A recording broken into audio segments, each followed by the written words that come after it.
Alhamdulillah. Allahumma salli wa sallim wa barik ala sayyidina Muhammadin miftah babi rahmatillah.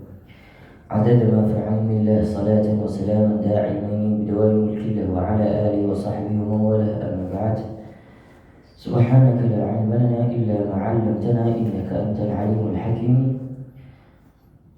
Qala Rasulullah sallallahu alaihi wasallam fi hadithihi khairukum man ta'allama al-Qur'an wa 'allamahu. وقال أيضا من سلك طريقا يلتمس به علما سهل الله له طريقا إلى الجنة. وقال في حديث غيره من يريد الله به خيرا فليفقهه في الدين أو كما قال رسول الله صلى الله عليه وسلم. Baik, kita akan melanjutkan kajian kitab At-Tibyan. Hari ini kita memasuki pada bab keempat, fi adabi muallimil Quran wa muta'allimi.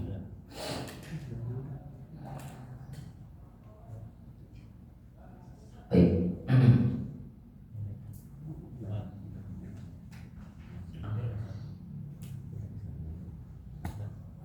Qala al-musannifu rahimahullahu ta'ala wa nafa'ana bi'ulumihi fi daraini amin.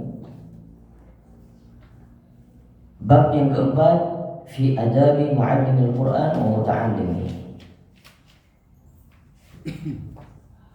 Bab yang keempat ini menyatakan di antara adab muallimil Quran, adab pengajar Al-Quran, wa muta'allimi, dan adab orang yang menuntut ilmu Al-Quran. Ini terkait dengan adab pengajar Al-Quran dan penuntut Al-Quran. Hadzal babu ma'al babaini ba'dahu hiya maqsudul kitab. Ini di dalam bab ini diterangkan terkait dengan bersama dua bab ke depan, artinya bab 4 dan bab 5 itu inti daripada pembahasan At-Tibyan. Katanya, kata Imam Nawawi, maksudul kitab, ini merupakan inti daripada segala bab-bab yang lain di dalam kitab ini. Jadi bab keempat dan bab kelima. Wa huwa tawilun muntashir. Sebenarnya di antaranya juga bab yang dibahas oleh Imam Nawawi ini, beliau menyebutkan dengan segala ketawaduan, kewara'annya, beliau menyebutkan sebenarnya juga tercantum di dalam kitab-kitab yang panjang. Tawilun itu maksudnya di dalam kitab-kitab yang panjang. Artinya apa yang dibahasnya juga sudah terbahas di dalam kitab yang panjang. Diberikan untuk ini aja Pak. Siapa yang datang nanti lagi? Saya pakai Tawilun muntashir. Muntashir itu juga yang populer, yang banyak tersebar di kalangan para penuntut ilmu terkait dengan adab-adab menuntut ilmu, adab-adab menuntut ilmu Al-Quran. Ada yang populer di sini itu kitab Adabul Muta'allim, terus kemudian Adabul Muallim wa Muta'allim. Itu juga banyak kitab-kitab yang mengajarkan terkait dengan bagaimana adab-adab di dalam menuntut ilmu. Wa ana ushiru ila maqasidihi mukhtasaratun fi fusul. Dan kata Imam Nawawi, aku meringkasnya kembali di dalam beberapa bab yang ada di dalam beberapa subbab. Fusul itu subbab. Di dalam beberapa subbab pada bab keempat ini dan bab kelima. Apa tujuannya? Liyashula hifzuhu wa dhabtuhu, agar supaya mudah untuk dihafalkan dan diingat. Nah, jadi ini beliau ringkas di sini di dalam bab keempat ini dan bab kelima di dalam kitab At-Tibyan tersebut. Itu beliau ambil hadis-hadis, kemudian beliau ringkas lagi, walaupun sudah ada di dalam kitab-kitab yang panjang, kitab-kitab yang lain, tapi beliau ambil di sini, beliau ringkas. Apa tujuannya? Supaya mudah dihafal. Saya bukan kita hafal Pak, ini pertanyaannya.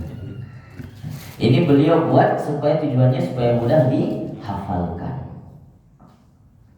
Wadabtuhu, dan mengingatnya insyaallah ta'ala. Jika Allah kehendaki, biiznillah, kalau ada keinginan kita hafal, insyaallah kita sanggup hafal. Ini fasal-fasal ya. Makanya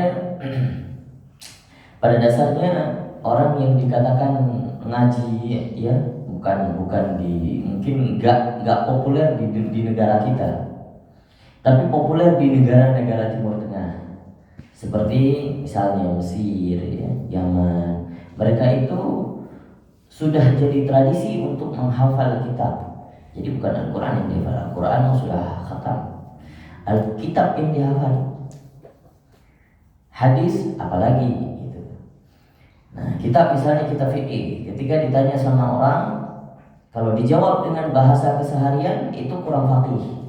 Tapi kalau dijawab langsung dengan redaksi kitab, plek ketiplek dari Iyadatul Talibin, nah, gitu kan, dari al-fiqh wa adillatuh gitu. Itu baru dikatakan faqih.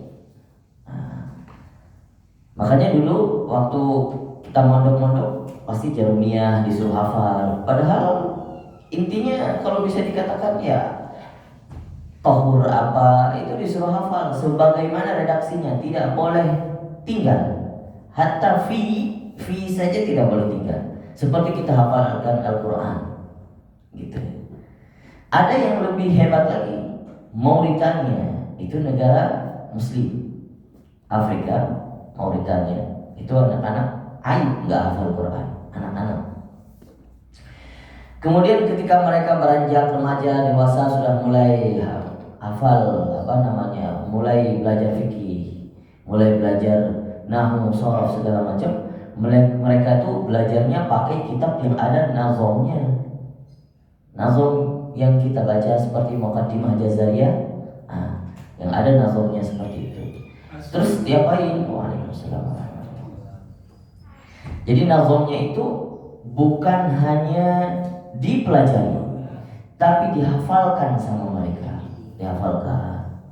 Jadi kalau ada kiai-kiainya, kalau ditanyain ya, kalau ada pertanyaan, dijawab itu dengan nazom, dijawab dengan nazom. Indah sekali bahasanya, karena dijawab dengan puisi. Istilahnya orang nanya pertanyaan, tapi dijawab hukumnya dengan lantunan puisi. Indah. Nah, itu Mauritania. Nah, itu luar biasa. Afrika. Wilayah yang paling tepat spesifiknya Singkit. Jadi kalau ada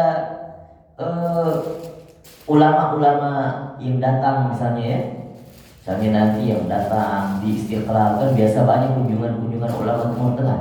Kalau ada ujungnya Singkiti, berarti itu dari Mauritania. Nah, misalnya Syekh Fulan bin Fulan Ashinkiti, berarti itu dari Singkit. Singkit itu di Mauritania. Alhamdulillah waktu saya di Yaman, saya pernah diajar sama Syekh Singkit nahwu. Itu nggak bawa kitab.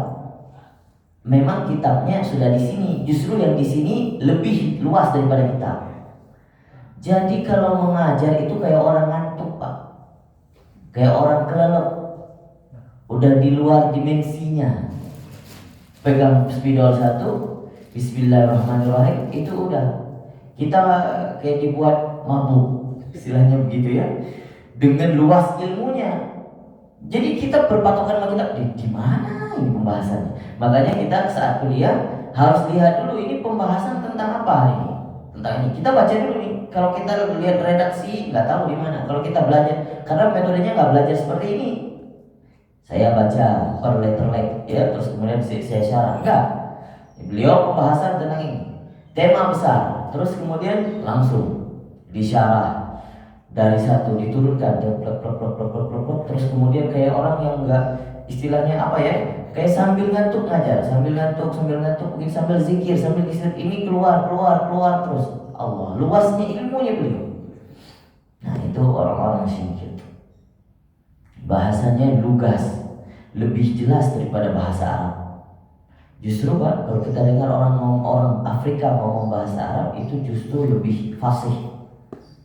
Kalau orang Arab sendiri karena udah bahasanya mereka sehingga mereka merasa ya apalagi terkontaminasi dengan bahasa-bahasa luar sudah. Sehingga mereka mungkin merasa ya apalagi apa kayak bahasa-bahasa orang apa namanya orang-orang kota itu udah slangy. Udah slangy. Jadi udah modern. Kalau mau ke pelosok, ke Baduy, nah itu kita dapatkan bahasa-bahasa yang masih fusha. Nah, orang Afrika ini kalau mempraktikkan bahasa Arabnya fusha sekali. Baik, kita masuk ke fasal pertama. Ini subbabnya ya. Jadi di dalam bab ini ada fasal per fasal, khusus bab di bab 4 dan bab 5. Fi ikhlasil muqri wal qari.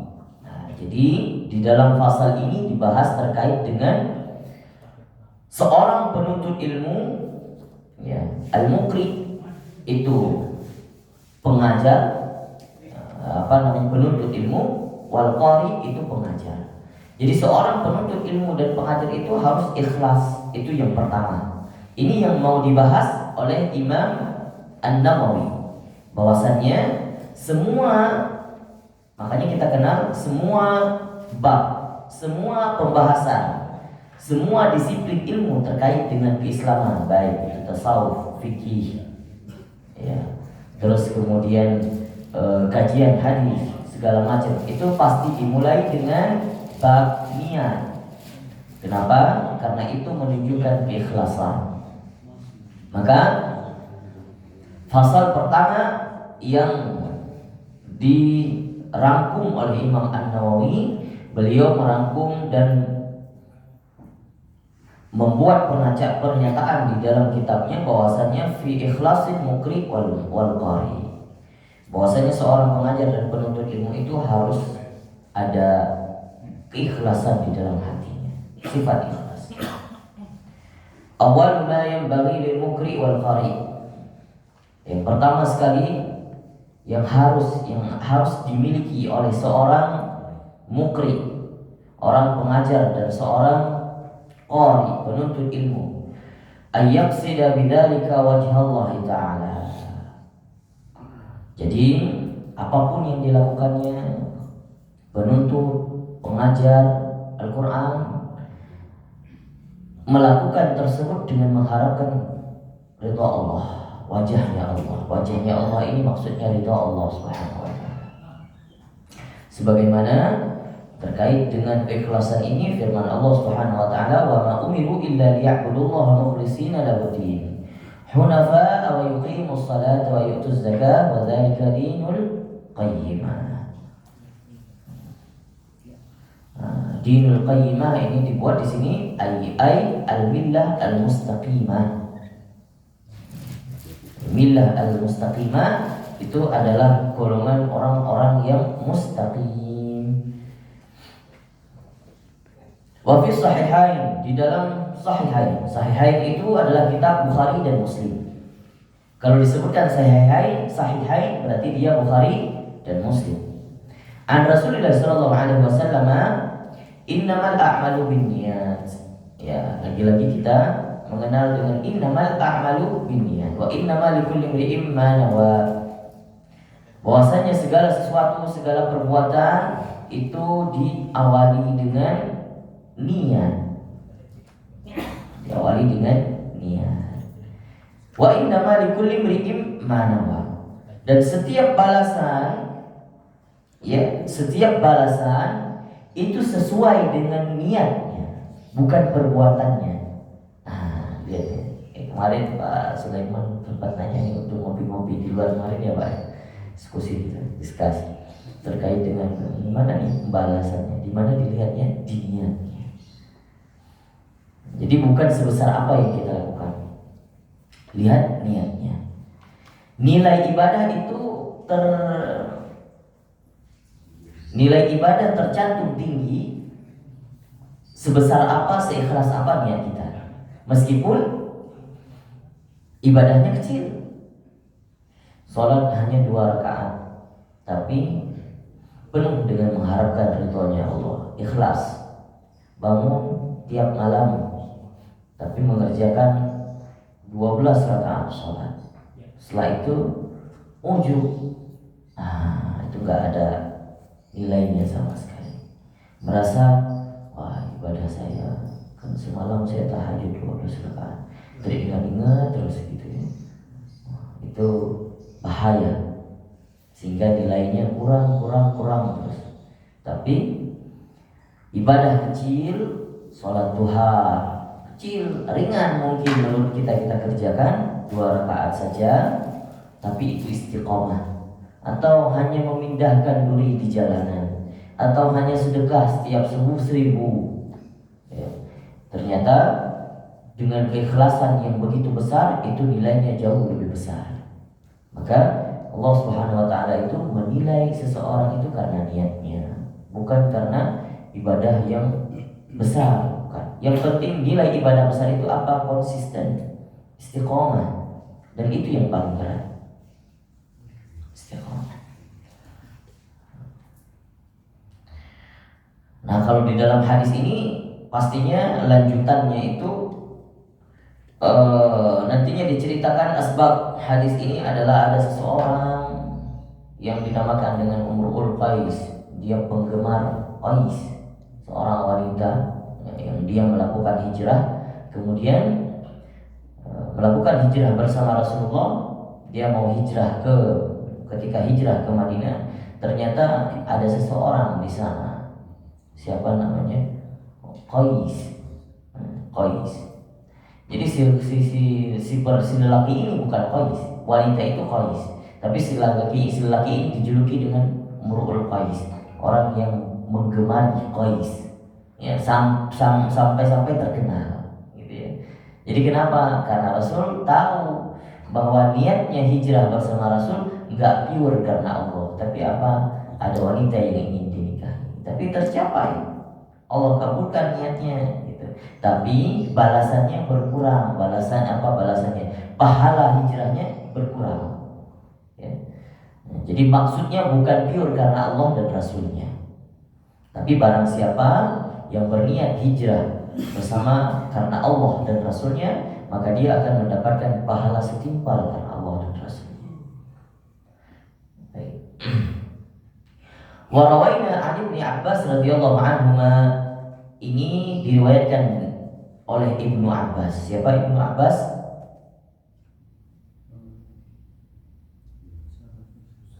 Sahabat Rasul yang pertama. Siapa lagi? Sepupu Nabi, sahabat Rasul yang paling kecil, yang dijuluki dengan Bahrul Ummah, lautan tintanya umat. Bahrul Ummah, tintanya umat. Beliau siapa? Ulama di atas ulama. Ulamanya para sahabat. Sahabat udah jadi ulama nih. Nah, beliau lebih ulama lagi. Nah, itu namanya Ibnu Abbas. Ahli tafsir, itu spesialisnya di tafsir. Tapi semua bagian itu dapat dianugerahi IQ yang sangat besar. Karena apa? Karena hanya mengambil keseringan ngambil air untuk Rasulullah berwudu. Setiap Rasulullah ingin berwudu, sudah tersedia air di depannya. Kata Rasul, siapa yang mengambilkan air ini? Dijawab oleh sahabat yang lain, Ibnu Abbas. Langsung didoakan, Allahumma faqihhu fiddin wa 'allimhu ta'wil. Nah, ini kita bisa amalkan doa ini. Kalau pengen cepat hafal ya, pengen dipintarkan, cepat memahamkan apa yang diajarkan oleh guru-guru sehingga kita hafal ini. Allahumma faqihna fiddin. Kalau kita ganti dhamirnya, faqihna fiddin, jangan faqihu fiddin, gitu ya. Karena Rasul saat itu mendoakan Ibnu Abbas sehingga beliau memakai redaksi faqihu. mendoakan. Faqihu itu pintarkan, ya faqihkan dia, gitu ya, faqihkan dia. Allahumma faqihu, kalau misalnya kalau kita mau mendoakan diri kita, faqihna fiddin wa 'allimna ta'wil. Ya Allah, berikan kepintaran, ya, kepintaran, kecepatan memahami di dalam agama. Ini khusus di dalam agama. Jadi Rasul mendoakan khusus di dalam kepintarannya, keahliannya dalam agama. Wa 'allimna ta'wil, dan ajarkanlah kami ta'wil. Ta'wil itu apa? Makna yang tersirat daripada ilmu-ilmu yang ada. Ta'wil itu seperti tafsir. Al-Quran ada maknanya. Maka orang yang sudah diajarkan ta'wilnya, tafsirnya, dia paham bukan redaksinya saja, bukan terjemah saja, tapi dia paham lebih dalam daripada ilmu-ilmu yang dipelajarinya. Tadi kan doanya, nah kalau amalannya saya ngambil ayat buat ustaz tiap hari.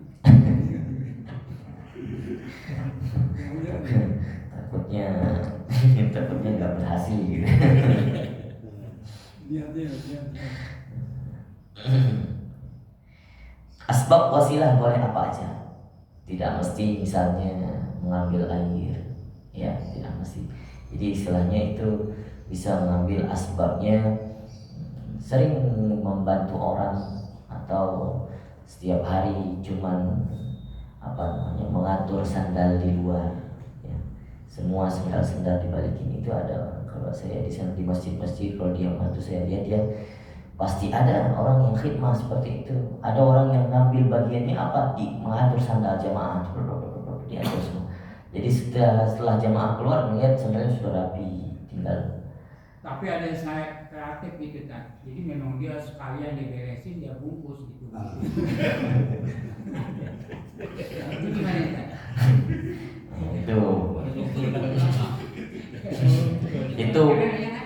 Itu pahalanya dapat, dosanya lebih banyak. Pengalaman ya. Itu gak kepikiran, saya kreatif. Baik. Kalau kata anak zaman sekarang itu pemikirannya Pak Sulaiman out of the box. Di luar nalar, di luar nurul. Kata Ibnu Abbas apa? Innama yahfadhur rajulu ala qadraniyatihi. Bahwasanya seseorang itu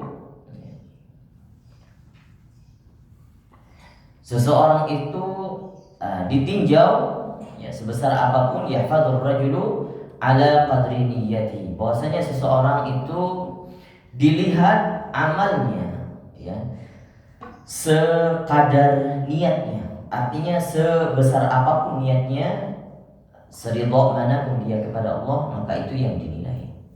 Wa an ghairihi innama yu'tan nasu ala qadri niyyatihim. Dan pembalasannya juga dibalas sesuai dengan niatnya. Ingin beramal, ketika niat berharap full, ya, hopefully, ya, kepada Allah Subhanahu wa taala, mengharap ridhonya Allah, maka Allah akan memberikan balasan yang setimpal. Tidak dapat balasan di dunia, Allah ganti di akhirat, dan balasan di akhirat jauh lebih, kalau kata para ulama, ada yang mereka itu bahkan mengharap sesuatu ketika mengerjakan apapun, tidak mengharap balasan itu di dunia.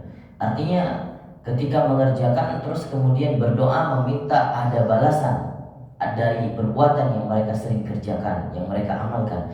Tapi yang mereka harapkan itu di akhirat. Tidak meminta kekayaan, ya Allah, semoga ada rezeki di dunia, ada rezeki nantinya. Yang kita orientasikan kita begitu, ya. Apakah boleh saja.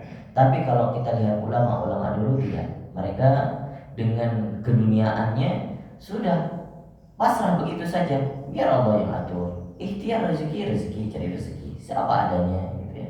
Tidak termotivasi dengan kekayaan orang-orang lain, gitu ya. Justru mereka melihat kekayaan itu sesuatu yang Tidak mereka mau dekati gitu. Justru mereka harap apa? Kekayaan di akhirat, ghanimah di akhirat gitu. Doanya gimana? Gimana? Biasa doanya gimana? Doanya, doa minta kekayaan. Ya seperti orang lama tadi. Gimana maksudnya Pak? Doa agama kan nggak pengen dunia. Bukan doa, amalan. Maksudnya bukan amalan. Ketika mereka berdoa berharap gitu kan. Jadi mereka dengan bahasanya mereka, kita bisa berdoa dengan bahasanya mereka, dengan bahasa kita gitu.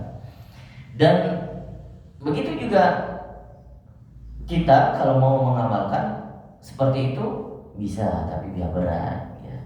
Artinya kita hidup di perkembangan akhir zaman ini juga harus beradaptasi. Enggak juga meninggalkan dunia semena-mena seperti itu ya, karena mereka konteksnya juga kehidupan zamannya itu support dengan kehidupan yang seperti itu. Kalau sekarang, nah kalaupun kita mencari rezeki nggak apa-apa kaya, karena Imam Syafi'i itu juga akhir hidupnya, semasa hidupnya merasa menyesal karena beliau mengatakan seandainya aku dulu diberikan kesempatan untuk memutar balik menjadi muda lagi, maka aku akan mencari rezeki sebanyak-banyaknya. Kalau dulu prinsipnya beliau tidak seperti itu. Akhirnya beliau, kenapa? Karena beliau melihat sosok gurunya Imam Malik, orang yang sangat kaya raya, meskipun diawali dengan kemiskinan. Ya. Tapi akhir hayatnya Imam Malik ini ditakdirkan Allah menjadi orang yang paling kaya di kota apa Pak? Imam Malik itu di mana? Di mana? Di Madinah. Imam Malik itu mengajar di Masjid Nabawi dari awal. Maka Imam Syafi'i itu dari negerinya pergi ke Imam Malik itu menuntut ilmunya diantaranya di Masjid Nabawi. Cuma Masjid Nabawi dulu ya masih sederhana. Siapa yang anugerahi? Rajanya. Saat itu bukan raja, khalifah. Ya, khalifah pada masa apa namanya Abbas ya, itu Muawiyah, pada masa Muawiyah.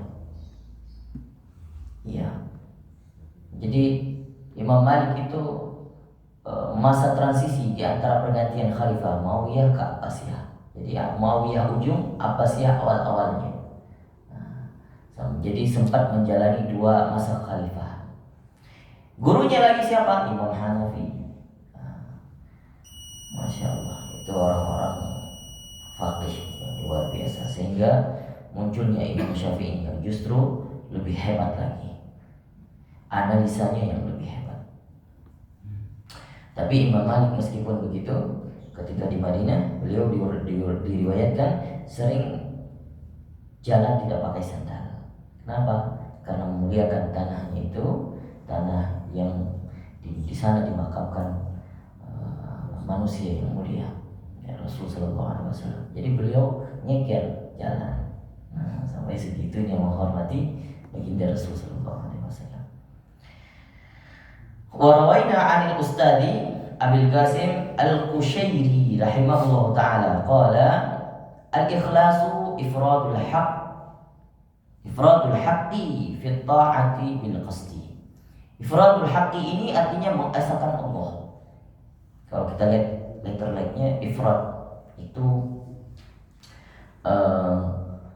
menjunjung tinggi kebenaran. Nah, itu ifradul haqqi, menjunjung tinggi kebenaran.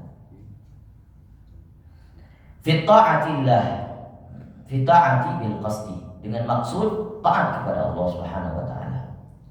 Wa huwa ay yurida bi ta'atihi at-taqarruba ila Allah taala duna syai'in akhar. Yang dia harap apa? Ketika seseorang mengamalkan ikhlas itu, yang dinamakan ikhlas adalah dia mengharapkan, dia taat mengharapkan ketaatan dan kedekatan kepada Allah Subhanahu wa taala tanpa mengharap yang lain. Itu ikhlas. Itu ikhlas. Jadi justru tidak mengharap balasan dunia, ya. Yang dia ingin apa? Hanya taat dan bisa dekat dengan Allah. Makanya nikmat yang paling besar pun itu kita bisa dekat sama Allah. Itu nikmat yang paling besar. Jadi itu enggak semua orang dapat. Bisa sholat 5 waktu konsisten di masjid, itu nikmat paling besar. Nikmat paling besar. Dan kalau seandainya ada beberapa sholat-sholat tadi, fadilah 2 rakaat sebelum subuh, itu lebih baik daripada langit dan seisinya. Nah, itu sesuatu yang tak terbalaskan, itu nikmat. Kalau kita konsisten di sana, maka Allah telah memilih kita salah satunya yang telah diberikan nikmatnya konsisten istiqomah pada amalan-amalan tertentu. Ada yang amalannya mengamalkan al-ikhlas 3 kali pagi, 3 kali petang, maka itu juga harus disyukuri, karena belum tentu Allah anugerahkan kepada manusia yang lain. Justru orang lain al-ikhlas pun tak tahu. Maka taat kemudian taqarrub pada Allah, dekat pada Allah, itu nikmat yang paling besar. Makanya setiap berdoa jangan lupa meminta supaya didekatkan, ya, didekatkan kepada Allah, supaya lebih dikuatkan ketaatan kita kepada Allah.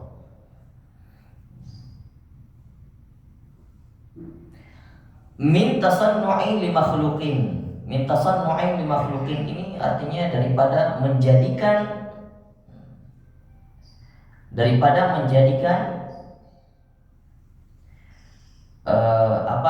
harapan daripada makhluk-makhluknya. Artinya ini sambungan daripada redaksi di belakang, bahwasanya ikhlas itu adalah menginginkan ketaatan dan kedekatan kepada Allah tanpa mengharapkan yang lain. Mintasan apa harapan yang lain ini? Mintasan nu'in bi makhluqin, daripada menjadikan harapan daripada makhluk-makhluknya. Awik tisabin mahmudatin. Ini mahmadatin. Di situ apa? Mahmudatin atau mahmadatin? Hah? Ada enggak hadisnya? Mahmudani. Mahmad, Kalau di sini enggak, ini langsung ke bahasa Indonesia kan? Oh, Di sini. enggak, iya di situ karena enggak semua hadis ditulis dengan Kalau cara ini kan dalam bahasa Indonesia. Mahmadani. Mahmadatin 'indan nas. Awik tisabik mahmadatin 'indan nas, atau mengerjakan sesuatu, berusaha atau melakukan sesuatu. Ini tisab itu maksudnya tidak mesti mengerjakan suatu ibadah maupun ibadah sunnah, tapi iktisab itu mengerjakan hal yang beranah ke duniawi juga namanya iktisab, artinya berusaha, ya, berusaha bekerja dan segala macam. Mahmadatin 'indan nas, mengharapkan pujian manusia. Nah, jadi orang ikhlas tidak begitu. Meskipun bekerja di kantor, di mana saja, tidak mengharap pujian manusia. Apalagi kalau beribadah mengharap pujian manusia, itu sudah syirik kecil, riya. Au mahabbati madhin minal khalq, atau disukai banyak orang, mengerjakan apapun gitu ya, meskipun itu dalam konteks keduniawian, tapi supaya dipuji orang, itu bukan ikhlas namanya. Au ma'nan minal ma'ani siwa taqarrub ila Allah Ta'ala. Ma'nan ilal ma'ani itu yang serupa, yang seperti itu, yang bisa membentengi seseorang itu daripada kedekatan kepada Allah Subhanahu wa taala. Wa iyadzubillah. Semoga kita tidak ada sifat-sifat yang seperti itu. Karena kebanyakan tuh orang sekarang kalau kerja ya, apapun itu pasti bahasa kasarnya apa? Jilat menjilat. Yang bawahan jilat atasan, atasan jilat atasan lagi, atasan jilat atasan lagi. Seakan-akan itu manusia benar-benar harus agung-agungkan, supaya tercapai tujuannya, supaya naik jabatan, supaya ada bonus. Ya alhamdulillah. Untuk apa hidup seperti itu? Gak ada gunanya, capek yang ada, capek. Tidak dilihat, tidak dipeduliin oleh atasannya, sehingga galau, stres, manfaat, tidak ada manfaat hidup seperti itu. Nah, itu bukan ikhlas, sehingga kerja pun itu bukan ikhlas. Artinya di situ kita sudah melihat dia kerja bukan karena Allah, tidak ada nilai ibadah. Padahal kita muslim ini, ya seorang muslim itu 24 jam pahala ibadah. Kenapa? Karena kita bisa menjadikan semua aktivitas kita sebagai ibadah, meskipun itu tidak dalam konteks ibadah. Ya. Makan untuk kebutuhan, ya. Maka kalau kita niatkan karena Allah jadi ibadah. Bekerja, meskipun bekerja di tempat yang tidak berbau agama, ya, maka itu bisa kita jadikan sebagai ibadah dengan niat lillahi ta'ala, karena mencari nafkah. Qala wa yasihu an yuqal al-ikhlasu tasfiyatul fi'li an mulahadatil makhluqin. Bahwasanya ikhlas itu, ya, ikhlas itu tasfiyatul fi'li. Tasfiyatul fi'li itu artinya memurnikan segala apa yang kita kerjakan. Memurnikan dari apa? Dari sesuatu yang dinotis oleh makhluknya, yang bisa dilihat oleh makhluknya, yang bisa ditandai oleh makhluknya. Artinya mengerjakan sesuatu tidak di luar pandangan orang lain. Nah, itu namanya ikhlas. Itu namanya ikhlas. Berbagai definisi ikhlas yang dikemukakan nanti oleh para ulama-ulama. Ada Uzaifah al-Mar'ashi, kemudian ada Dhinnun, ada Fudail bin Iyad. Ini orang-orang sufi semua, ulama-ulama sufi semua. Ini bukan hadis, tapi definisinya dari mereka. Berbagai macam terkait dengan ikhlas. Maka Imam Nawawi mengumpulkan itu ungkapan ulama-ulama itu. Istilahnya kata-kata mutiaranya dari mereka. Ini bukan hadis. Kalau hadis nanti bisa disampaikan, kayak misalnya yang dari pertama sekali itu hadis dari bukan hadis. Ibnu Abbas itu, kalau ketika dari Ibnu Abbas itu bukan namanya hadis, tapi itu asar. Asar itu perkataan sahabat. Itu namanya asar. Asar itu namanya, kalau dari sahabat namanya asar, dari Rasulullah namanya hadis. Maka asar sahabat itu juga tingkatannya di bawah hadis. Cuman asar sahabat ini kebanyakan kalau kita lihat perawinya valid apa enggak. Mungkin ada juga penyelewengan, ya. Artinya namanya penyampaian, ya, dari zaman dulu hingga sekarang mungkin ada yang terselip, mungkin ada yang ditambahkan. Kalau kita ingin mengamalkan misalnya hadis-hadis dhaif, ya, mungkin riwayatnya itu ada riwayat yang dhaif, ya, riwayat dhaif, tapi bisa kita amalkan untuk meningkatkan nilai ibadah kita, maka diperbolehkan untuk diamalkan meskipun dhaif, riwayatnya dhaif. Baik.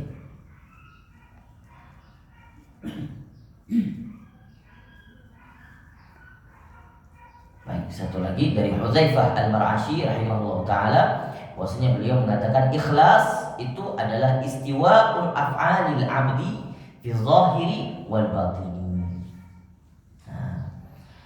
Ikhlas itu adalah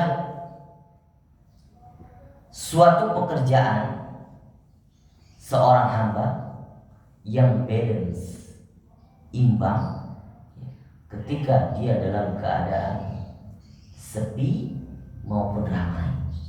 Itu namanya ikhlas. Dia ramai seperti itu, dia sepi juga seperti itu. Kalau kita enggak mungkin. Kita sepi begini, saat ramai begadang. Ya, kita terlihat soleh saat ramai, tapi saat sepi belum tentu, Pak. Belum tentu. Saat ramai sholat di masjid mungkin kan kita bisa sholat sunnah itu berapa rakaat? 4 rakaat, 6 rakaat. Ketika di rumah belum tentu. Padahal sebaik-baik sholat sunnah di rumah. Dan kita laki-laki sebaik-baik sholat maktubah, kata Rasulullah SAW, sebaik-baik sholat di rumah. Tetapi kecuali sholat maktubah. Selain sholat maktubah, lebih baik nilainya lebih besar di rumah. Kenapa? Tidak dilihat orang. Itu yang pertama. Nah, mungkin kalau kita tuh kalau sholat di rumah mungkin kurang termotivasinya. Makam-makam rendah kayak kita ini, kalau di rumah itu kurang motivasi. Giliran di masjid supaya agak termotivasi, tergerak sedikit, karena agak nyaman tempat ibadah. Maka dengan sebab seperti itu, motivasi supaya taatnya ada, ini makam-makam rendahan kita, itu diperbolehkan. Ya. Tapi diusahakan mencoba mengimbangi ketika kita di masjid dan di rumah. Jadi kalau ada satu acara, ya, kalau misalnya kita di rumah hanya melakukan sholat sunnah simple, sholat sunnah duha misalnya 2 rakaat. Kalau lagi libur, ini kebanyakan nih, giliran kerja supaya agak luang sedikit, di keluar sholat duha 6 rakaat, 8 rakaat. Itu salah kaprah. Justru ketika libur, Anda harus sholat lebih banyak di rumah. Ketika di kerjaan, itu tanggung jawab, kewajiban, justru harus dipersingkat sholat. Jadi imbang antara bagaimana dia saat dalam keadaan ramai dan dalam keadaan sepi. Kalau misalnya bapak-bapak itu sholat di rumah, biasanya nih sholat sunnah ba'diyah hanya 2 rakaat saja, tidak ditambah. Maka ketika sholat di masjid, mau ba'diyah di masjid, gak usah tambah, 2 rakaat juga, jangan tambah. Artinya maksudnya bukan dilarang, tapi untuk menata hati. Kalau di rumah itu, kalau harusnya ditambah di masjid 2 rakaat, 4 rakaat ba'diyah, maka di rumah, kalau sholat di rumah dalam keadaan tertentu ya, maka ba'diyahnya harus balance. Begitu. Jadi guru kita juga sering mengajarkan bahwasanya terlihatlah biasa di keramaian. Jangan yang sikap mungkin saat kita sendiri kita sifatnya agak pecicilan gitu ya, pecicilan, gaduh gitu. Terus kemudian saat ramai maka pure saja, jadi nggak usah dibuat-buat. Artinya nggak usah dibuat-buat. Untuk menjaga sikap, menjaga wibawa itu sangat dianjurkan.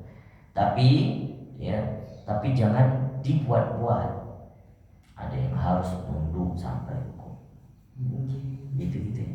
Tak perlu. Kalau kita nih orang Sumatera, watak kita keras misalnya.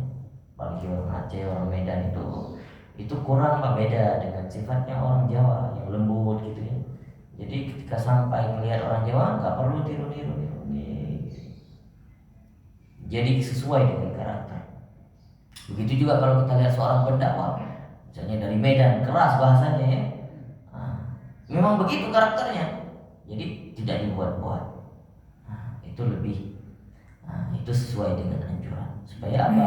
Terjaga keikhlasan. Ada yang lebih lembut, alhamdulillah. Maka silakan kita fansnya sama siapa boleh mengikuti. Karakter corak mana yang ingin kita ikuti. Baik. Mungkin saya kira kita tutup dengan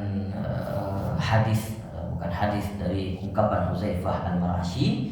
Insyaallah kita akan melanjutkan nanti di pertemuan selanjutnya masih terkait dengan bab ikhlas, masih terkait dengan bab ikhlas. Baik, alhamdulillah, wallahu a'lamu bissawab. Kalau ada yang ingin bertanya silakan. Tadi di rumah tuh cuma supaya nggak terlihat orang itu. Iya. Selain itu apa alasannya? Karena intinya tadi melindungi supaya kita itu nggak dilihat orang. Iya. Nah, misalnya bisa tidak dilihat orang tapi nggak harus di rumah gitu, bisa. Intinya kan sendiri gitu. Tersendiri meskipun nggak di rumah. Iya. Ya, maksud hadis tersebut ya artinya ibadah secara sir, itu maksudnya. Ibadah yang membuat kita jauh daripada orang-orang yang melihat, itu maksudnya di rumah. Maka Rasul mengungkapkan sebaik-baik ibadah itu di rumah. Namun orang-orang dulu masa Rasul itu sering ke gua, sholat di gua, istilahnya bertahan, zikir di gua, gitu ya. Supaya apa? Tidak terlihat, lebih ikhlas. Karena orang butuh kesepian. Mungkin orang dengan kesepian lebih dapat zuknya dengan Allah. Saat di masjid, mau nangis, itu permainannya setan nanti datang masuk ke dalam hati, langsung itu lihat orang, melihat kamu nangis gitu, bahaya itu. Nah, tapi sekarang kondisi sekarang di rumah tuh ya ketenangan tuh hampir nggak ada. Lagi sholat tetangga karaoke ya. Itu ada satu anak nangis tetangga. ya, kadang di rumah apa? Di rumah justru banyak anak nangis segala macam gitu ya. Nah itu banyak, itu namanya ya, itu tantangan ibadah. Dengan kondisi itu menghindari kan diutamakan prioritaskan ketenangan itu tadi. Betul. Artinya kalau mengamalkan tidak bisa dalam saat di rumah mesti di rumah, tapi tidak dapat rasa sepinya. Caranya adalah cari waktu yang sepi. Kapan waktu yang sepi? Ya tengah malam. Nggak dapat tempat yang sepi, cari waktu sepi. Nah, itu. Ya. Kalau misalnya saat itu mau ibadah siang hari, ya, mau mencari ketenangan di rumah nggak dapat, berarti harusnya ke masjid. Misalnya masjidnya sepi, cari di masjid. Gitu. Untuk berzikir. Makanya orang-orang dulu tuh setiap rumah itu dibuatkan mihrab. Untuk siapa? Untuk istrinya. Jadi ada orang-orang dulu itu ada mihrab untuk istri, untuk tempat ibadahnya sang istri. Karena istri itu sebenarnya Pak, ya hakikatnya memang secara hukum tidak dibebankan apa-apa. Ya, kerja di rumah, bersih-bersih itu tugas kita laki-laki secara hukum, bukan tugasnya mereka. Maka kalau perempuan itu mau mengerjakan, itu adalah bagian daripada keharapan ridhonya dia kepada kita, supaya untuk mengharapkan, karena dia itu dituntut cuma satu, mengharap ridho kita. Dia lakukan itu apa? Untuk mengharap ridho kita. Tapi kalau dikatakan hukum, nggak ada beban hukum. Jadi cuma bebannya apa? Melayani kita dengan dan beribadah. Mendidik juga tugas kita, bukan tugas orang ibu. Mendidik itu tugas kita. Kita yang harus ngasih pendidikan anak, kita yang harus tanggung jawab semua. Kalau mau wanita itu mau lepas tangan, enggak, setelah melahirkan dia mau mengatakan misalnya, tapi enggak ada ibu yang seperti itu. Udah urusin, ngasih pendidikan segala macam. Itu sah-sah saja. Kalau kita berbicara secara hukum sah, karena secara hukum fikih tidak dibebani. Gitulah orang dulu itu ada wanita yang kerjaannya di mihrab saja, beribadah, tidak ada beban, tidak ada kerja, tidak ada kerjaan ini, kerjanya dia suaminya kerja, dia ibadah di rumah. Itu indah sekali. Tapi kalau zaman sekarang ya tidak juga harus begitu. Artinya kalaupun dia bekerja, ya dia bekerja karena Allah, jadi nilai ibadah juga. Ada lagi?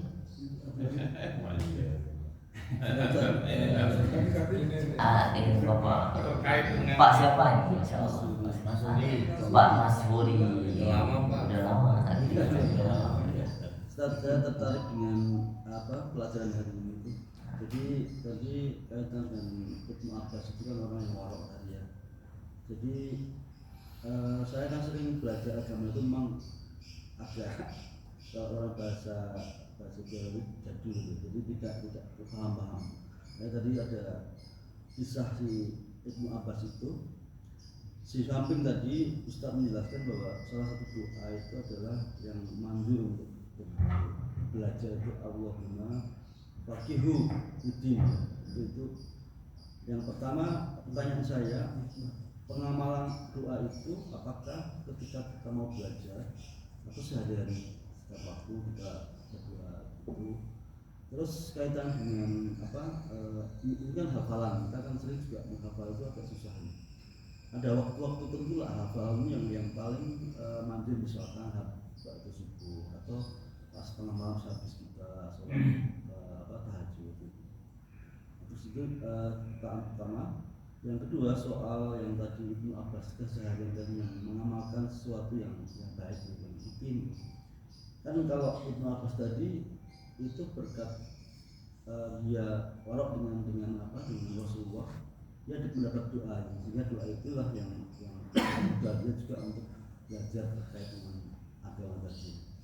Nah, apakah kita juga harus seperti itu, mengabdi pada seorang ulama atau siapapun lah yang kita anggap orang yang terhormati, atau ibu misalkan, atau orang tua, atau memang amal-amal yang biasa, misalkan kita meninggal tiap hari merapikan sandal masjid segala macam. Nah, pertanyaan saya, apakah kita ke ulama mengabdi atau dengan keseharian itu nilainya sama? Tapi saya tetap di Ibnu Abbas itu dia setiap hari melayani Nabi sehingga dia mendapat doa Nabi itu. Terima kasih Pak. Artinya semua pertanyaan dari Pak Masuri tidak keluar daripada konteks seorang sahabat Ibnu Abbas. Baik, kalau untuk mengamalkan, saya jawab yang ketiga dulu, karena yang satu udah lupa. Jadi kalau untuk mengamalkan untuk pengamalan, apakah mesti kepada seorang ulama? Semua itu tidak mesti diserupakan dalam hal mengaplikasikan. Tidak mesti mengambil air untuk guru, tidak persis sama, ya, tidak persis sama. Artinya dalam konteks itu khidmah, ya, khidmah. Mau khidmah kepada ulama, mau khidmah kepada ulama. Sekecil-kecil khidmah adalah ta'zim. Ta'zim itu sekecil-kecil ta'zim, ya, tidak melakukan apapun tapi mencintai. Itu ta'zim. Tidak khidmah apapun tapi mencintai. Artinya senang melihat ulama, ya, senang melihat guru, ya. Terus kemudian bersikap biasa saja, meskipun tidak ada aksi yang berlebihan. Ada rasa mahabbah kepada guru. Kalau ada rasa mahabbah kepada guru, berarti apa? Ikut pengajian segala macam, itu membuktikan dalam keseharian. Itu khidmah yang paling kecil. Adapun kalau mau khidmah secara konsisten yang lebih kelihatan aksinya, misalnya, ya, ada yang benar-benar yang ikut sama gurunya, itu ada. Artinya ikut kemanapun gurunya pergi, ikut. Dia mau menjadikan guru itu bukan cuma guru yang mendidiknya di dalam kurikulum agamanya, bukan, tapi mendidik kerohaniannya, mendidik robbaninya. Makanya di situ disebut dengan murabbi. Biasanya ada murabbi. Kalau murabbi itu yang mendidik siapa? Yang dididik ruh dan jasad. Nah, itu namanya murabbi.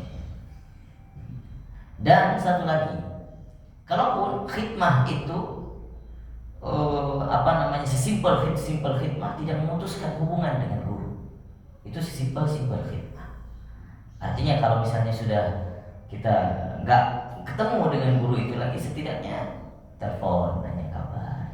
Kalau zaman sekarang, ya, udah berjauhan gitu, ya, sering komunikasi, nanya kabar, itu namanya khidmah juga. Nah, makanya guru-guru saya itu bertebaran banyak sekali. Justru saya bingung mau telepon yang mana kan. Tapi saya sempatkan waktu telepon yang ini dulu, telepon yang ada. Cuma nanya kabar aja doang, udah. Setidaknya dia masih ingat sama kita. Gitu. Nah, itu khidmah namanya. Maka hal-hal yang seperti itu menjadikan kemudahan kita dalam menuntut ilmu dan menjadikan ilmu kita bermanfaat. Orang zaman sekarang banyak pintar, ya, belajar boleh dimanapun. Tuh, lihat ada lulusan manapun, Cambridge segala macam lah, pintar sekali, buat eksperimen ini, eksperimen itu. Nah, dilihat nanti apakah ilmunya itu bermanfaat atau tidak, itu yang menjadi pertanyaan. Nah, maka hal-hal yang seperti ini yang menjadikan seseorang itu bermanfaat ilmunya, bermanfaat untuk akhiratnya, jadi amal jariahnya. Nah, jadi khidmah itu banyak macam. Kalau tidak khidmah misalnya bersama guru, mau khidmat kepada orang tua, maka konteksnya berbeda. Tapi kalau itu menjadikan wasilah supaya ilmunya barokah, ilmunya mudah untuk menghafal, ya, dicepatkan Allah untuk memahami sesuatu dengan cara mengkhidmah orang tua, boleh saja. Itu namanya media tawasul, apa saja silakan beramal. Yang penting, yang paling bagus itu konsisten. Baik, selanjutnya tadi apa pertanyaan kedua Pak? Waktu mengamalkan, waktu menghafal, kapan yang paling tepat waktu menghafal? Tidak ada hadis Rasul Shallallahu Alaihi Wasallam terkait dengan waktu yang paling bagus digunakan untuk menghafal. Secara redaksi pastinya tidak ada. Tapi secara anjuran-anjuran para ulama itu bermacam-macam, sesuai dengan pengalamannya. Ada yang mengambil waktu malam. Namun ala kulli hal, waktu itu yang kita ambil yang paling barokah. Kapan waktu yang paling barokah? Kalau kita lihat fadilah itu turun, kebanyakan itu di waktu-waktu fajar. Makanya Allah banyak sebutkan dalam Al-Quran waktu fajar, sehingga ada surat khusus fajar. Fajar itu mentoknya, artinya sebelum fajar sudah mulai waktu barokahnya. Makanya di sepertiga malam, termasuk hampir akhir daripada waktu menjelang subuh, itu juga waktu-waktu keberkatan yang luar biasa. Maka kalau kita bisa bangun konsisten waktu sebelum itu, apa yang kita kerjakan hanya sholat, kemudian belajar, baca Quran, maka itu dapat keberkahan sepanjang hari luar biasa. Itu nggak ternilai. Makanya ada yang cerita itu video yang tersebar terkait dengan Habibie, katanya beliau itu sering belajar tengah malam, hanya baca Quran, jadi dapat peringkat 1 setelah itu. Sebelumnya nggak pernah beliau belajar di Jerman, terus kemudian selalu tersaingi oleh dua Yahudi. Yahudi itu bilang, apa resepnya? Kami bangun tengah malam. Ya, kami bangun tengah malam, kemudian katanya? Baca Quran. Bangun tengah malam baca Quran. Yahudi, meskipun tidak ada hidayah, dia baca Quran, dia memahami Quran itu, meskipun tidak dalam keadaan hidayah. Ternyata itu resepnya supaya dia sukses baca Quran itu. Diamalkan saat itu Habibie kayak tertampar, saya muslim, saya malah mengerjakan itu, tampar. Akhirnya malamnya dia bangun, mulai itu, sejak itu bangun tengah malam, mandi, kemudian sholat, karena muslim, sholat tahajud, kemudian baca Al-Quran. Nah setelah itu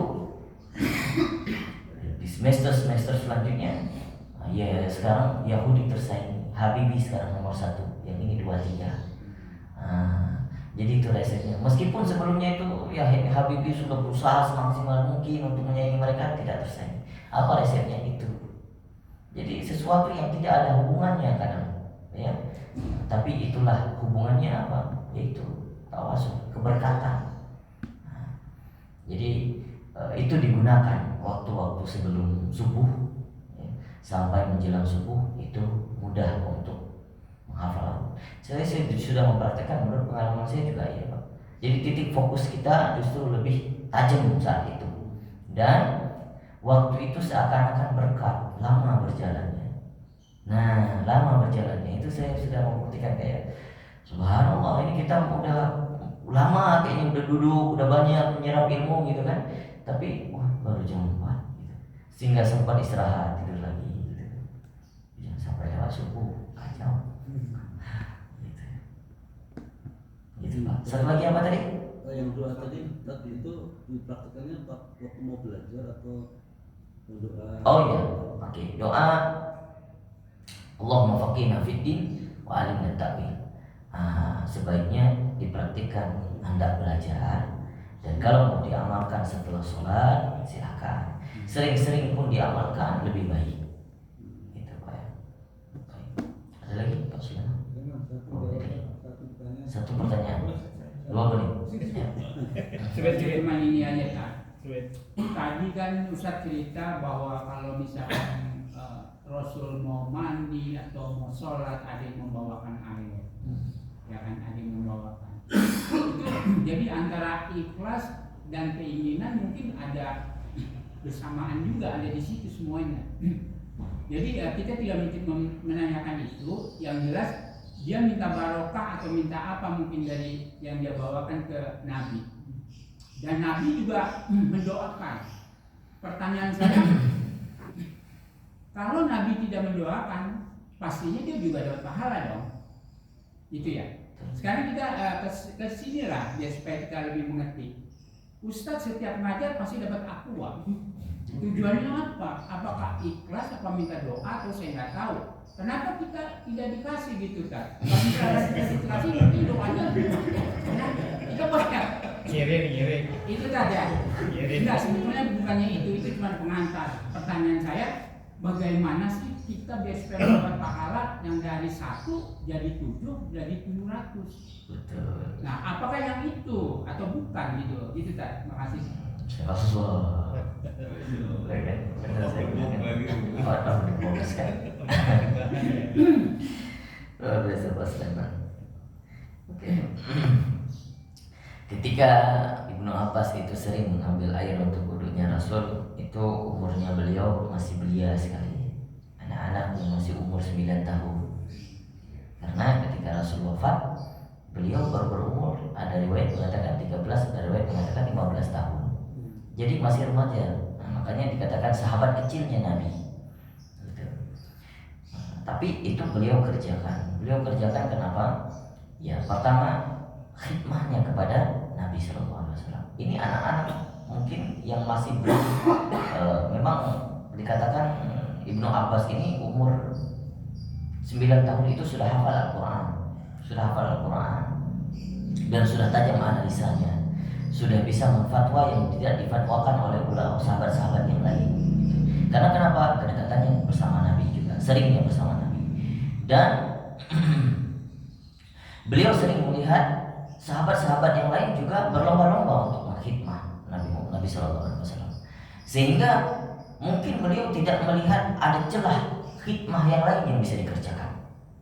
Gitu. Yang membawa ini Nabi sudah ada, yang sering pergi ke rumah Nabi untuk bantu-bantu sudah ada, gitu. Sudah banyak sekali, banyak yang melakukan bagian masing-masing udah ngambil bagian. Nah ini Ibnu Abbas, dia nggak dapat bagiannya apa ini. Akhirnya dia dapat ide apa? Dia sering ngambil air wudhu Nabi. Yang biasanya siapa yang ngambil? Istrinya, Aisyah. Sejak itu ini satu waktu ini biar saya yang ngambil setiap air wudhu Nabi. Nah karena itu jadi ngambil di bagiannya sendiri, gitu ya. Jadi sehingga Rasul Shallallahu Alaihi Wasallam ketika semua para sahabat itu berkhidmah, tidak menspesialkan Ibnu Abbas sebenarnya, bukan. Sebenarnya didoakan, semuanya didoakan oleh Nabi Sallallahu Alaihi Wasallam. Tapi Nabi tahu ini basic orangnya seperti ini, maka doanya berbeda dengan yang lain.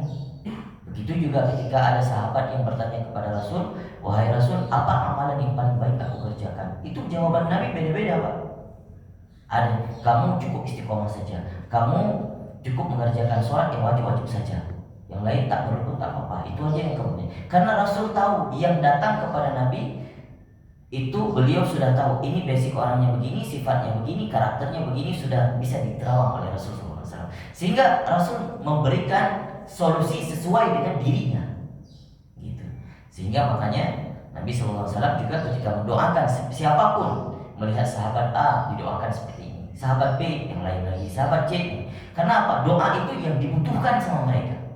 Maka ketika Nabi melihat Ibnu Abbas, ini anak yang dibutuhkan doanya apa? Dia itu akan menjadi ulamanya para sahabat nantinya. Maka didoakan Nabi seperti itu. Nah, maka karena itu, apakah dia mengharap atas keikhlasan, keinginan? Ya pastinya, ya, pastinya. Dan apakah mengharap supaya didoakan Nabi? Tidak, karena tidak tahu. Ya, jadi Nabi yang akhirnya mendoakan itu. Beliau tidak, bahkan kalau kita lihat konteksnya, Rasul menanyakan siapa yang ngambil, artinya beliau itu mungkin di tengah para sahabat. Setelah itu Rasulullah keluar ke dalam masjid, terus kemudian Rasulullah nanya siapa yang ngambil air saya. Kata para sahabat, ini Ibnu Abbas. Beliau tidak datang, Rasulullah doakan saya dong, tidak. Nah, artinya didahului dengan rasa yang ikhlas. Nah, begitulah itu Ibnu Abbas. Terus kemudian kalaupun itu konteksnya sekarang nih ya, ada orang yang sering ya bawa air saya gitu kan ya, meskipun tidak saya doakan ya secara langsung di sini, saya selalu insya Allah mendoakan semua jamaah baik itu yang ikut ngaji, baik itu yang tidak sempat ikut ngaji, saya doakan semuanya. Supaya apa? Artinya saya juga tidak perlu dikhidmah karena belum cocok untuk dikhidmah. Ya, tidak perlu diambil air, tidak perlu. Tapi kalau ada, alhamdulillah itu cuma rasa rasa adab, menunjukkan adabnya seseorang, ta'zimnya mungkin, yang menunjukkan ta'zimnya sehingga beliau tidak bisa ikut ngaji, tapi ada yang bisa mengerjakan apa? Aku mengambil bagian di bagian ambil air saja. Jadi sehingga apa? Tidak kosong yang dibawa pulang, tidak kosong. Setidaknya ada bagiannya. Gitu. Maka Allah yang memberikan balasan ganjaran itu nanti. Baik. Adapun kita yang nggak dapat air, ya pertama ya sabar dulu. Yang harus banyak berdoa. Nah, terus kemudian banyak belajar supaya kajian. Betul.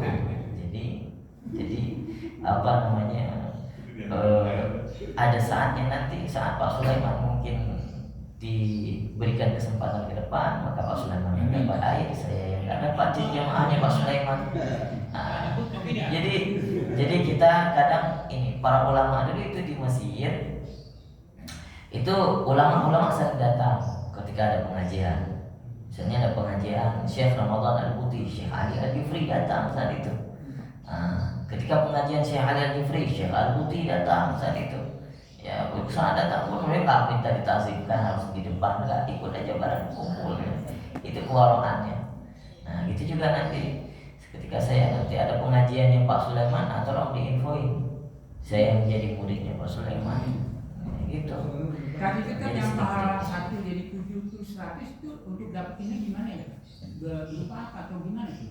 Iya, pahala 1 jadi 7. Nah, jadi kita misalkan kita apakah kita harus sedekah atau kita melakukan apa, dia mendapatkan pahala seperti 7 biji 1 biji jadi 7 ranting, 1 ranting jadi 700. Jadi pahalanya bisa dari 1 7 bisa sampai 700. Iya. Itu jariyah, termasuk jariyah. Itu diumpamakan dengan seperti itu. Artinya tidak terputus langsung dari dari pohon, kemudian ranting, dari ranting akar itu semua itu umpama kiasan, bahasa kiasan. Dalam artian itu jariyah. Artinya ketika Rasul SAW menyebutkan hal yang seperti itu, dalam konteks itu bukan terbatas seperti yang dikatakan dengan angka. Maksudnya ketika ada angka yang disebutkan 707 itu tidak terbatas seperti itu. Banyak. Pokoknya banyak. Itu maksudnya. Pokoknya banyak. Jadi ketika kita melihat nanti amal ibadah kita, ya, ganjarannya, ya, pahalanya, mizan di yaumul mizan, di hari timbangan, kita sungguh takjub dengan amalan kita ini kadang kita nggak nyangka kapan saya perbuat ini, kapan ini, padahal itu cuma kadang niat doang, nggak kesampaian, niat doang udah jadi pahala, udah jadi besar gitu.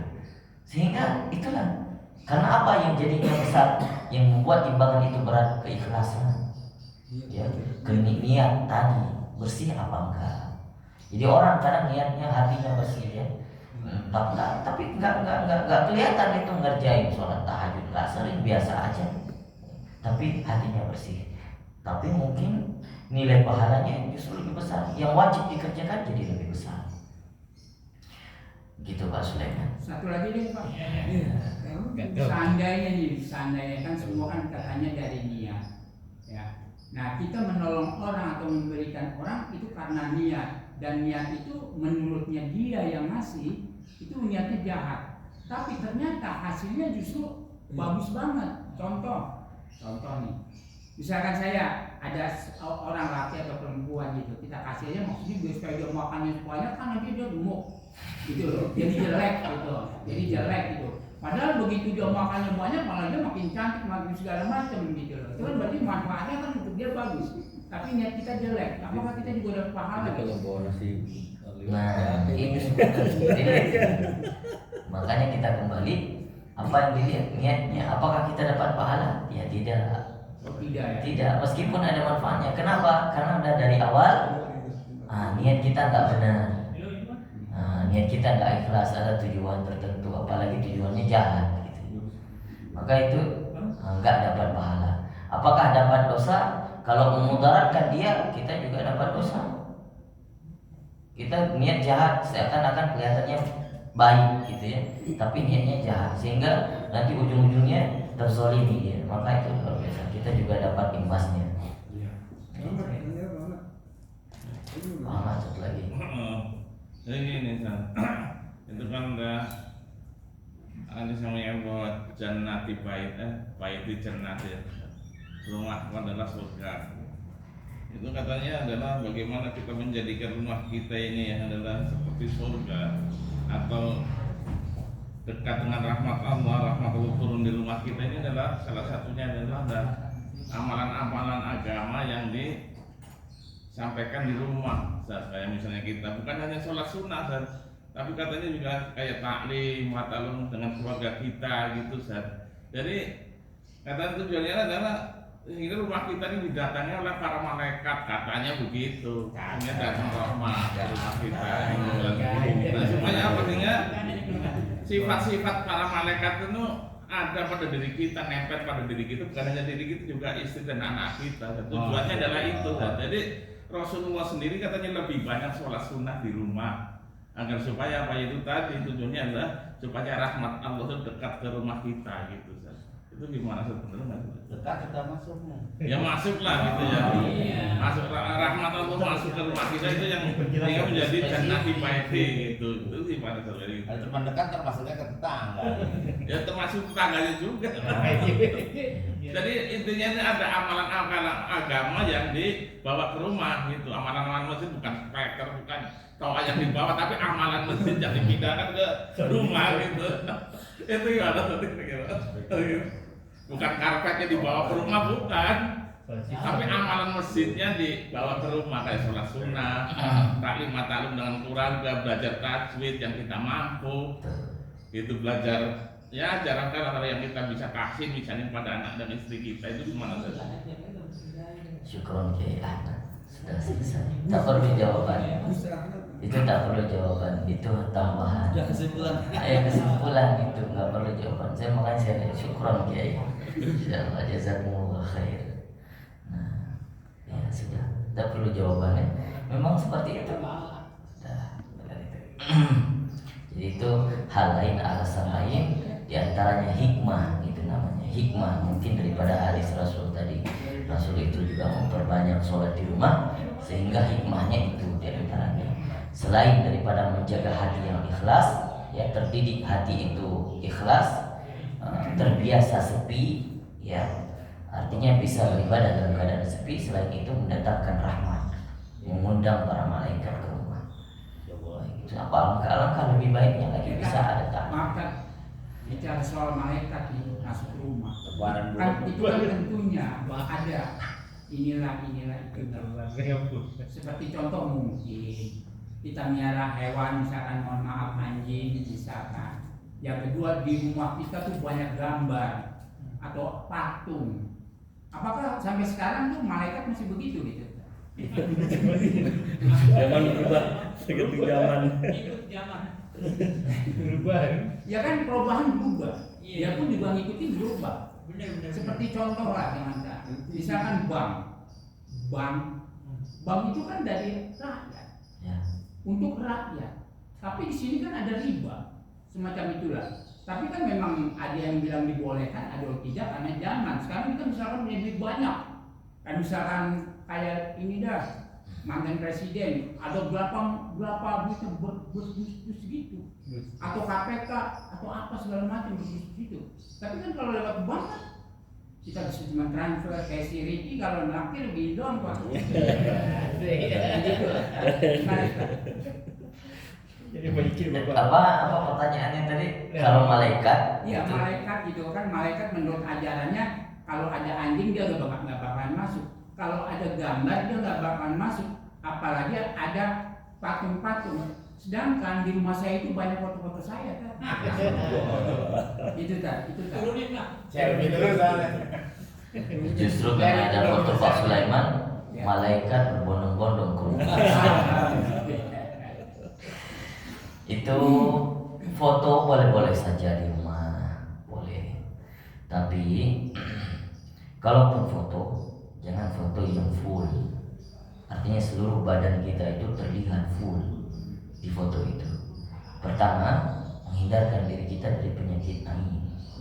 Setidaknya ada 1 jempol jari aja yang kepotong, udah.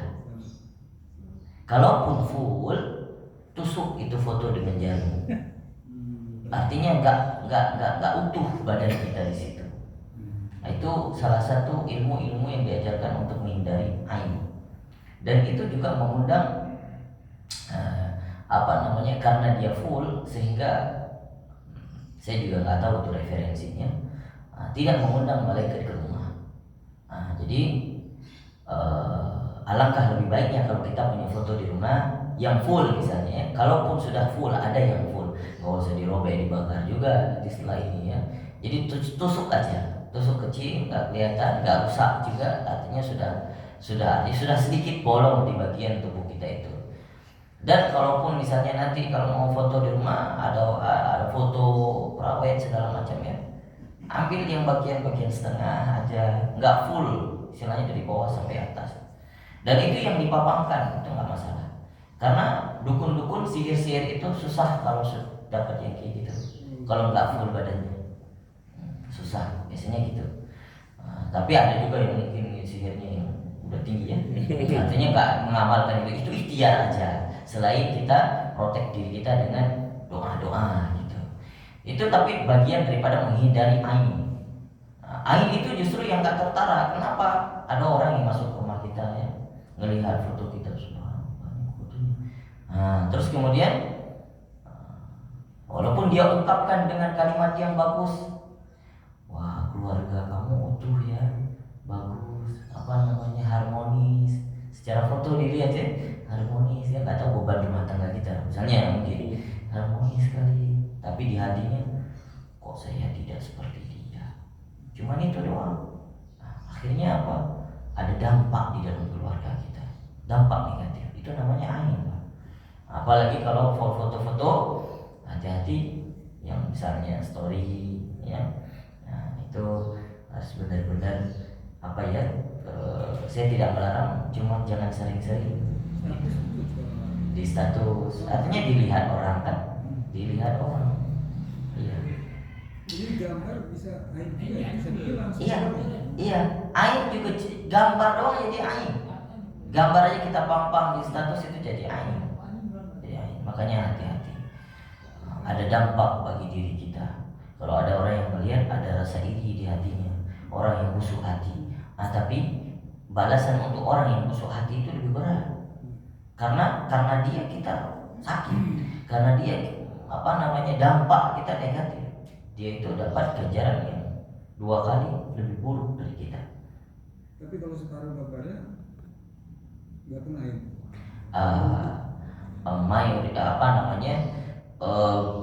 Kecil kemungkinan.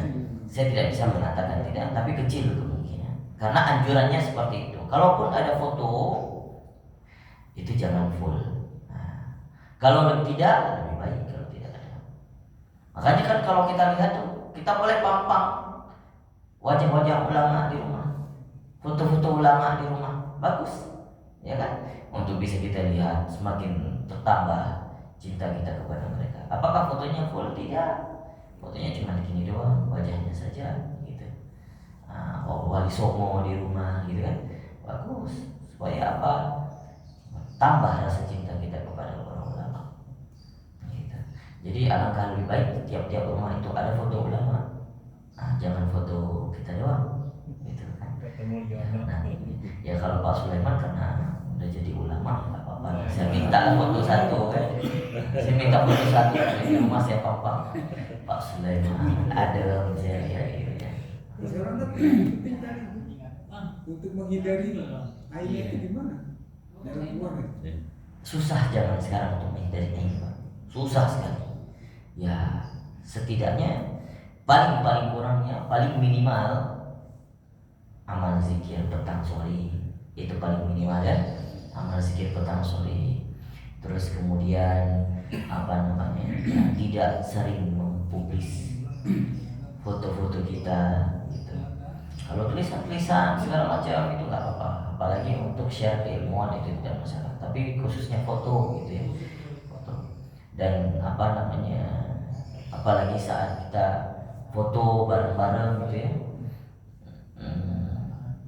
bersama teman-teman, tapi di restoran gitu ya, boleh saja di share boleh, tapi hati-hati hatinya ini kemana nanti. Itu juga harus Yang dicek. melihat ya. Yang melihat itu yang bahaya, karena kita nggak tahu Pak, nggak bisa memprediksi, nggak bisa mendeteksi siapa yang hatinya busuk. Bahkan teman samping kita itu yang punya niat buruk sama kita. Itu kan penjelasan pertanyaan saya kan, mungkin Ricky tertarik itu kan, mungkin yang mengenai anjing atau patung di rumah itu malaikat nggak masuk. Itu gimana kan kalau zaman sekarang tuh, atau gimana tuh dengan keperluan yang beda?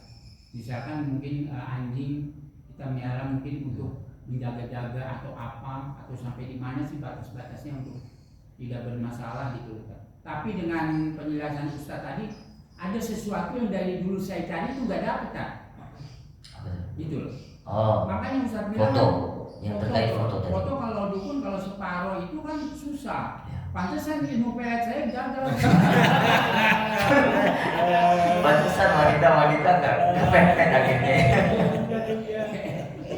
Sampai semar mesum aja nggak bukan kan? Semar mesum. Ada cuma radio. Ya, ada mengenai kita. Anjing dan patung. Iya. Hadis itu tidak populer. Saya bisa mengatakan hadis itu tidak valid. Artinya ada riwayat-riwayat yang lemah terkait dengan hadis itu. Masih berkhilaf pendapat para ulama ya. Karena kalau kita memelihara anjing untuk keamanan kita muslim khususnya, untuk keamanan rumah kita itu diperbolehkan, Pak. Diperbolehkan. Tapi kalau niatnya untuk keamanan rumah, maka tidak dianjurkan, tidak diperlukan. Ya, artinya kalau kita ingin mengundang rahmat Allah, ya, kalau ada hadis dari pun yang kita percayai ada malaikat yang memenuhi rumah kita, ya, artinya memang mana kita pergi malaikat ya tetap ada malaikat yang nge-guide kita kiri dan kanan, itu ada setiap masing-masing. Tapi malaikat yang senang di rumah kita gitu kan, justru yang tidak ada memang hewan yang namanya anjing. Tapi kalau itu kita pelihara sebagai keamanan di rumah, itu diperbolehkan. Maka kalau kita lihat Pak, di Arab, justru di mana saja yang sudah pernah saya pergi itu, Maroko, di Mesir, di Yaman, di Arab Saudi, di Tunis itu semua pelihara anjing di rumah. Rata-rata. Nah, itu kenapa? Untuk keamanan. Nah, justru khilaf pendapat ulama terkait dengan Dia bagaimana cara untuk memelihara anjing ini. Artinya kita berinteraksi dengan dia, megang anjing gitu kan. Nah, sehingga itu kan cuma mazhab, beda pendapat mazhab, bukan larangan full dari hadis Nabi, tidak. Nah, dia jadi najis mazhab kita. Nah, najis berat mazhab kita Imam Syafi'i. Apa yang jadi najis beratnya? Air liurnya. Dan apa yang menjadi najis beratnya lagi ketika kita bersentuhan dengan anjing itu secara basah, baik bulunya yang basah atau tangan kita yang basah atau salah satu yang basah, itu najis harus sama. Tapi kalau enggak, kering sama kering enggak apa-apa. Mau gendong-gendong kita misalnya sama anjingnya, boleh-boleh aja, asal hati-hati liurnya enggak kena gitu. Nah, ya, asal berani itu yang utama. Enggak apa-apa. Itu jadi Makanya itu jadi kuncinya di keringnya tadi. kering. Tapi kan itu kan bekas liur kan, biasanya kan suka anjing suka kena liurnya dijilat-jilat gitu. Iya. berarti Pak. Ya kita menghukumi secara zahir. Saat itu dia tidak basah berarti boleh. Meskipun tadinya basah kena liur, dihukumi itu hukum fikih itu secara zahir yang terlihat. Nah, terus kalau Imam Malik, imam mazhab yang lain justru tidak najis, tidak termasuk najis yang harus disama. Hanya saja najis iya najis, tapi tidak termasuk najis mughalladhah, tapi termasuk najis mutawassithah. Sedang seperti apa air kencing kita, sama, walaupun kena air liur anjing nggak usah sama. Jadi tidak berat bagi mereka kena air liur anjing, cuma cuci doang. Jadi itu khilaf pendapat. Makanya mereka kalau melihara anjing sama kayak kucing, kayak kambing Pak, di rumah kayak kucing, mereka gendong-gendong ya. Terus kemudian kalau ada di jalanan justru kita temukan tidak ada kambing, justru anjing yang banyak. Itu kalau pohonnya bisa kan bau-bau gitu, pohonnya banyak orang kencing di pohon. iya, nah itu. Jadi kata-katanya ada istilah itu Pak. Kalau istilah orang Arab itu apa namanya? Kullul bilad hamam. Kullul bilad hamam. Semua dinding itu kamar mandi. Itu istilahnya. Baik itu yang pohon ya, apapun di itu dinding dimanapun di tembok-tembok orang itu kamar mandi bagi mereka. Enggak anjing, enggak manusia sama. Nah, jadi kalau kita lihat tata hidup bersih itu justru lebih bersih negara kita. Nah, lebih tertata orang-orang Asia. Nah, karena kita terpengaruhi dari didikan pertama ya, kayak didikannya orang-orang Cina gitu ya. Jadi terkontaminasi budaya-budaya seperti itu, Eropa gitu. Jadi lebih tertata. Kalau orang Arab sana itu lebih Eropa, lebih jauh. Jadi karena mazhab ya biar anjing itu di sini nggak boleh Syafi'i kalau memang. Boleh, karena mazhab saja. Tapi kalau untuk misalnya di rumah untuk keamanan, silahkan, nggak apa-apa. Jadi jangan pula nanti kita keras ya terhadap hal-hal yang seperti itu, sedangkan kita nggak paham ilmunya. Patung ya tadi. Patung, emang ada patung di rumah Pak? Gitu. Mana ada patung ikan? Ada patung di rumah Pak? Patung ikan ada ya? Patung ikan berarti kan enggak, tapi saya pernah punya, tapi karena saya mendengar itu jadi saya hancurin. Patung itu patung yang bagaimana dulu? Patung Sudirman ya? Karena saya ini pengalaman aja. Jadi tetangga saya itu dia pintar membuat patung. Saya cuma minta buatin, dia bilang minta buatin harimau yang gede itu, dia bilang, dan anak-anak itu pada senang gitu. Tapi pikiran saya dosa nggak nih? Cuma saya takut dosa, saya hancurin akhirnya. Gitu kan? Karena kita jangankan begitu, yang kita dengar menggambar aja. Saya sebenarnya senang menggambar, tapi karena menggambar ini segala macam nggak boleh, akhirnya kesenangan saya nggak pakai. Gitu. Sebetulnya saya harusnya jadi pelukis kan, bukan jadi ustaz. kan kalau jadi pelukis bisa gambar orang Pak, gambar apa aja, pemandangan. Ya makanya cuma khawatir gitu aja. Dosa Bang ya. Kamu takut dosa. Nah, jadi kalau kita kembali ke hadis yang tadi, sebenarnya itu bukan hadis yang sahih, tidak termasuk hadis sahih yang berkaitan dengan malaikat tidak masuk ke rumah. Tapi apakah ada patung? Kalau patung ada di rumah diperbolehkan secara hukum, boleh-boleh saja kalau tidak disembah, ya boleh-boleh saja. Nah, kalau apalagi kalau misalnya untuk hanya jadi hiasan rumah, jadi hiasan rumah, mempercantik rumah, nah, itu diperbolehkan, boleh-boleh saja. Tapi lihat patungnya itu yang berbentuk bagaimana, yang kira-kira sering dipakai oleh orang fasik, jangan. Ya, misalnya patung babi di rumah, itu apa? Ya, tidak perlu, tidak manfaat gitu. Apa ada yang mempercayai feng shui di sini gitu. Ada patung yang begini-begini. Itu sering dipakai sama orang fasik, sama orang non muslim, sama orang kafir, maka jangan. Itu juga patung kan?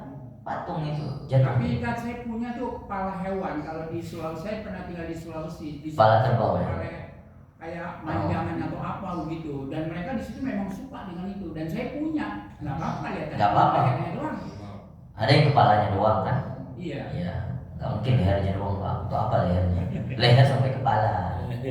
Sampai tanduknya. Jadi orang-orang daerah, orang dulu itu apa? Untuk nyantolin baju. Jadi itu sebagai ornamen saja, hiasan saja. Tidak diniatkan untuk disembah, tidak diniatkan untuk jadi penari apapun, tidak diniatkan untuk jadi jadi membawakan keuntungan, ya, yang dijadikan jimat, Jadikan syirik gitu ya. ya, itu yang menjadikan syirik, itu tidak boleh. Kalau yang dia tidak berniat untuk menjadikan itu jimat, sebagai gantungan saja, itu tidak masalah. Maka tapi kalau misalnya patung-patung, lagi-lagi saya katakan, patung-patung yang sering dipakai orang fasik, patung yang sering dipakai oleh orang kafir, ya, patung yang diniatkan sebagai jimat, tidak boleh di rumah. Adapun selain itu, ya silakan untuk mempercantik rumah. Mungkin ada yang di pagar, kayak orang-orang Bali, ada patung itu bagian daripada adat saja. Kalau di bagian rumah, Nggak apa-apa ya tapi ini. Kalau misalkan ada harimau atau patung-patung anu dari batu itu di rumah. Kalau kita senang sama harimau gitu kan, kita ingin buat patung harimau di depan rumah kita supaya orang menanda di setiap orang lewat, ini pasti rumah Pak Sulaiman yang ada harimau kuning. Maksud saya begitu kan? Gitu kan? Nah, itu boleh saja itu. Itu bagian daripada hiasan rumah. Jadi kembali ke niat lagi tadi. Balik ke niat kita. Saya dulu saat ini. Sayang nih. Baik. Lanjut Ustaz, yang ambil ada amal agama di rumah itu dekat dengan rahmat Allah sehingga tercipta keluarga yang sakinah mawaddah warahmah. Rumahnya jadi rumah jannati bait ini tadi gimana penjabarannya? Sudah. Oh, sudah. Itu justru Pak Ahmad sudah memberikan penerangan yang lebih luas kepada kita. Hanya yang menjawab sendiri ya. Jadi ini sifatnya istilahnya diskusi. Ya, ada yang menambah, ada yang bertanya. Saya tidak memberikan kesempatan untuk tanya saja, yang menambah silakan.